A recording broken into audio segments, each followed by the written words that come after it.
Higher command کی اجازت کی دیر ہے. I mean any attack can start in the next 10 minutes. یہ میں آپ کو بالکل بتا رہا ہوں کہ شاید میں 10 منٹ بھی بہت زیادہ بتا رہا ہوں کہ اس وقت جو صورتحال ہے وہ شاید اس سے بھی کم ٹائم جو ہے وہ آپ کو دینا پڑے گا and the attack will start. یہ میں آپ کو بتا دوں. لیکن ظاہری بات ہے we have to be responsible اور we have to be very careful, کیونکہ بہت سینسٹیو معاملہ ہے, اس کو بڑے دھیان سے جو ہے وہ آپ نے کرنا ہوتا ہے. اچھا دوسرا, میں اپنی سورسز سے جب سوال کر رہا تھا تو میں نے کچھ کویشچنز ان سے کیے. میں نے ان سے کویشچنز کیے کہ یہ بتائیے یہ جو 5 جہاز جن کے بارے میں ہم کہہ رہے ہیں ان کے پائلٹس کی کیا صورتحال ہے. کیا جس طرح ابھینندن جو ہے اس نے تو اپنے آپ کو ایجیکٹ کر دیا تھا, دوڑ گیا تھا, وہ اپنا جہاز اس نے جو ہے وہ چھوڑ دیا تھا کیونکہ اس کو پتہ لگ گیا تھا کہ میرا جہاز تو گیا, تو اس نے تو اپنے آپ کو جو ہے وہ ایجیکٹ کر لیا تھا اور اس کے بعد وہ جہاز میں سے نکل گیا تھا. یہ جو 5 طیارے ہیں ان کے پائلٹس کی کیا صورتحال ہے؟ آپ کے ذہن میں بھی سوال آ رہا ہوگا نا. تو اس کے بارے میں میرے پاس انفارمیشن یہ آئی ہے کہ بیسکلی جب یہ ایک میزائل فائر ہوتا ہے نا ٹوورڈز این ایئر کرافٹ, تو تقریباً جب وہ میزائل اس کی طرف آ رہا ہوتا ہے, اس کے جہاز کی طرف آ رہا ہوتا ہے, تو تقریباً کوئی 5, 7, 10 سیکنڈ ویری کرتا ہے, میں اپروکسیمیٹ آپ کو بتا رہا ہوں, 5, 7 یا 10 سیکنڈ پہلے اس کو اس بات کا پتہ لگ جاتا ہے کہ لو جی میزائل میری طرف آ رہا ہے. اب اس کے بعد 2 آپشن ہوتے ہیں یہاں پہ. ایک آپشن یہ ہوتا ہے کہ وہ ایجیکٹ کر دے. ایجیکٹ سے مراد وہ ایک پرٹیکولر بٹن ہوتا ہے ایمرجنسی ایگزٹ کا, ایجیکٹ کرنے کا, وہ اگر وہ دباتا ہے تو وہ سیٹ سمیت جو ہے وہ اوپر سے لڈ کھلتی ہے اس کی جہاز کی اور وہ اس میں سے باہر چلا جاتا ہے اور جہاز جو ہے وہ الگ ہو جاتا ہے. وہ میزائل آئے گا وہ جہاز کو اڑا دے گا, لیکن وہ کم از کم اس جہاز سے الگ ہو جاتا ہے اور پھر اس کے بعد اسی سیٹ میں سے جو ہے ایک پیراشوٹ نکلتا ہے اور پھر آہستہ آہستہ آہستہ جو ہے وہ اس کی سیٹ کے ساتھ جو ہے وہ نیچے آنا شروع کرتا ہے اس پیراشوٹ کے بدلے. یا پھر دوسرا آپشن ہوتا ہے اس کے پاس, اور دوسرا آپشن یہ ہوتا ہے کہ اگر وہ میزائل اس کے پاس آ رہا ہے تو وہ کوشش کرے اس کو ایویڈ کرنے کی, یعنی منوور کرے جہاز کو اور اس میزائل کو ایویڈ کرنے کی کوشش کرے. That's his choice. نا وہ پائلٹ کرتا کیا ہے, کبھی کبھار یہ ہوتا ہے کہ وہ میزائل جو ہے وہ مین کاکپٹ کو لگنے کے بجائے جا کے ونگ کو لگ جاتا ہے, جو پر ہوتے ہیں اس کے جہاز کے, تو اس کے پاس پھر بھی ایک موقع ہوتا ہے کہ وہ کتنا کو ڈیمیج ہو گیا ہے جہاز کہ وہ اس کو جو ہے وہ آہستہ آہستہ نیچے لا سکے, یا پھر اس کا رسک ہے کہ اگر سیدھا ہی جا کے اس کے کاکپٹ کو لگ گیا تو جہاز بھی جائے گا اور پائلٹ بھی جائے گا. تو یہ صورتحال ہوتی ہے. تو یہاں پہ اس لیے ابھی بتایا نہیں جا سکتا کیونکہ ظاہری بات ہے انڈیا جو ہے اس کو بالکل چھپا رہا ہے, اس کو ہر طریقے سے جو ہے وہ ریپ کرنے کی کوشش کر رہا ہے کہ نہیں ایسا کچھ بھی نہیں ہوا ہے, جبکہ اب تو پوری دنیا کے اندر جو ہے خبر پھیل گئی. As a matter of fact میں آپ کے ساتھ یہ شیئر کرتا ہوں, یہ جناب یہ نیو یارک ٹائمز کی یہ خبر ہے اور اس کے اندر جو ہے the main headline is India strikes Pakistan but is said to have lost aircraft. اچھا نیو یارک ٹائمز جو ہے وہ بھی ایک ایئر کرافٹ کہہ رہا ہے, وہ کہہ رہا ہے جناب ایک ایئر کرافٹ جو ہے وہ گیا ہے, لیکن CNN کے اوپر جو ہے وہ فرینچ انٹیلیجنس کے لوگوں نے وہاں پہ بات کی ہے اور انہوں نے کنفرم کیا ہے. انہوں نے کہا جی ایک رافیل طیارہ جو ہے وہ تو ہم آپ کو کنفرم کر دیتے ہیں کہ وہ گیا ہے, کیونکہ اس کی انفارمیشن نکالنا بھی جو ہے نا بڑا مشکل کام ہوتا ہے. اب میں نے اس کے بارے میں بھی تھوڑا سا پتہ کیا, میں یہ چیز بھی جو ہے وہ میں آپ کے ساتھ شیئر کر دیتا ہوں, اور وہ یہ ہے کہ ان کے پاس ٹوٹل بیسکلی 36 رافیل طیارے ہیں, ٹھیک ہے, انڈیا کے پاس, اور 26 اور کا انہوں نے آرڈر دیا ہے. ہمارے مطابق 3 جو ہے وہ اڑ گئے ہیں, تو 36 میں سے 3 نکل گئے, 33 رہ گئے, تو 33 میں سے 26 کل کو جب آئیں گے ایڈ ہوں گے تو 59 طیارے ہوں گے, لیکن ان کو آنے میں بھی کئی سال ہیں, وہ ایک دم فوراً نہیں آ جائیں گے. تو ابھی اگر ان کی جو انوینٹری اگر اس کی بات کی جائے تو اس کے اندر 33 طیارے ہیں, رافیل طیارے.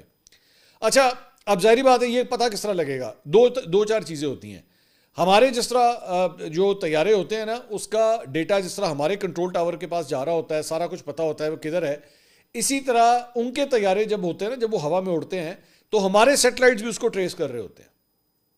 میں آپ کو دوبارہ سمجھاتا ہوں کہ جب ان کا جہاز اڑتا ہے, یہ میں پہلے بھی میں نے بات کی تھی کہ ہمارے سیٹلائٹس ان کو ٹریس کر رہے ہوتے ہیں, یہ جیسی فلائی کرتے ہیں, یہ جیسی کہیں پہ روم اراؤنڈ کر رہے ہوتے ہیں. اور دوسری بات یہ کہ اگر یہ جہاز ہے اور یہاں سے یوں کر کے ایک میزائل آ کے اس کو ہٹ کرے گا نا, تو یہ جو میزائل ہے اس کا بھی ٹریکر ساتھ ساتھ لگا ہوتا ہے. یہ صرف جہاز کا ٹریکر نہیں ہوتا, میزائل کا ٹریکر بھی ساتھ ہوتا ہے. میزائل جو ہوتا ہے وہ بھی GPS کے ذریعے بتا رہا ہوتا ہے کہ وہ اس وقت کہاں پہ ہے, اور جب وہ جا کے ڈسٹرائے کرتا ہے ایک جہاز کو تو آبویسلی یہ ٹریکر بھی اڑ جاتا ہے, یہ میزائل بھی اڑ جاتا ہے. تو میں اب آپ کو بالکل گارنٹی کے ساتھ یہ بات کہہ رہا ہوں کہ اگر پاکستان یہ کلیم کر رہا ہے کہ جناب ہم نے 5 چڑیاں مار دی ہیں ان کی, یعنی کہ 5 جہاز اڑا دیے ہیں تو اس کا ایویڈنس بھی پاکستان ایئر فورس کے پاس موجود ہے. وہ اس کے لیے وہ جو ہے وہ آپ کو بلال گنج جانے کی ضرورت نہیں ہے کہ آپ اس کے اسپیئر پارٹس ڈھونڈیں بیٹھ کے کہ جناب ایدا پر کتھے ایدا پہیا لے کے آؤ, ایدا کاکپٹ کتھے. ان چیزوں کے علاوہ سیٹلائٹ امیجری کے ذریعے اور ٹریکنگ کے ذریعے بھی جو ہے وہ پتہ لگ جاتا ہے کہ کون سا جہاز اڑا ہے تو کون سا نہیں اڑا. اگر یہ آپ کو بتایا جا رہا ہے کہ جی 3 رافیل ہیں اور ایک MiG 29 ہے, ایک Su-30 ہے, تو اس کا سارے ثبوت پاکستان کے پاس موجود ہیں, جس کے بعد یہ کلیم کیا جا رہا ہے. لیکن obviously this is very embarrassing for India, کیونکہ وہ سنبھالا نہیں جا رہا, کیونکہ اس کے اوپر ہو رہی ہے بےزتی. اچھا, دوسری بات یہ which is very important, وہ یہ ہے کہ اس ساری چیز کے اندر ہماری نظر میں تو بیسکلی یہ انڈیا اور پاکستان کا پھڈا ہے نا. ایسے ہی ہے نا کہ ان دونوں کی آپس کی لڑائی ہے, اور اس کے اندر جو ہے انہوں نے وہاں سے رافیل اڑائے, ہم نے یہاں سے وہ جو ہے وہ اپنے یا تو ہم نے جو ہے وہ F-16 اڑائے, یا JF-17 جو ہے تھنڈرز ہم نے یا تو وہ اڑائے, یا J-10s ہم نے اڑائے, یا اور یہ اس طرح سب کچھ ہوا ہے. لیکن بیسکلی اگر آپ اس کو براڈر سینس میں دیکھیں نا, تو this was Chinese aircrafts versus French aircrafts, China versus French, ٹھیک ہے, یہ بیسکلی یہ ہو رہا تھا. اور ایک قسم کی آپ یہ کہہ سکتے ہیں کہ دونوں ملکوں کی ٹیکنالوجی آمنے سامنے تھی. اور جب سے یہ پچھلے 24 گھنٹے سب کچھ ہوا ہے, تب سے لے کر اب تک بیسکلی پاور ٹلٹ جو ہے وہ چائنا کی طرف چلا گیا ہے.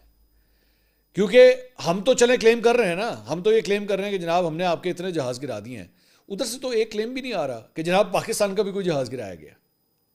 نہیں آیا نا, انڈیا کی جانب سے کوئی ایسی بات نہیں ہوئی ہے. تو اس کا جو پاور ٹلٹ ہے پوری دنیا کے اندر, اب جو دیگر ممالک مثال کے طور پہ اگلے 6 مہینے 1 سال کے اندر فرانس میں جا کے شاپنگ کرنے لگے تھے, اب تو وہ کہیں گے بھائی جان وہ دوسری والی دکان جو ہے نا اس کے پاس سودا زیادہ بہتر ہوتا ہے, اس کے پاس چیزیں زیادہ بہتر ہیں. پاکستان نے ان کا جہاز اڑا کے کر کے دکھایا, تو چائنا سے جا کے لے کے جاؤ. یہ جو پاور یہ جو بیلنس ہے نا پاور کا, یہ ٹلٹ ہو گیا چائنا کی طرف. ایک دوسرا,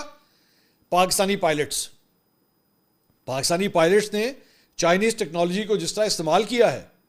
اور چائنیز ویپنری کو جس طرح استعمال کیا ہے, پاکستانی پائلٹس کی جے کار ہو گئی ہے. اور ان کے بارے میں کہا جا رہا ہے یار انہوں نے پہلے ابھینندن والا جہاز اڑا دیا, اب ان کے انڈیا کے 5 جہاز اڑا دیے. مطلب 1971 کے بعد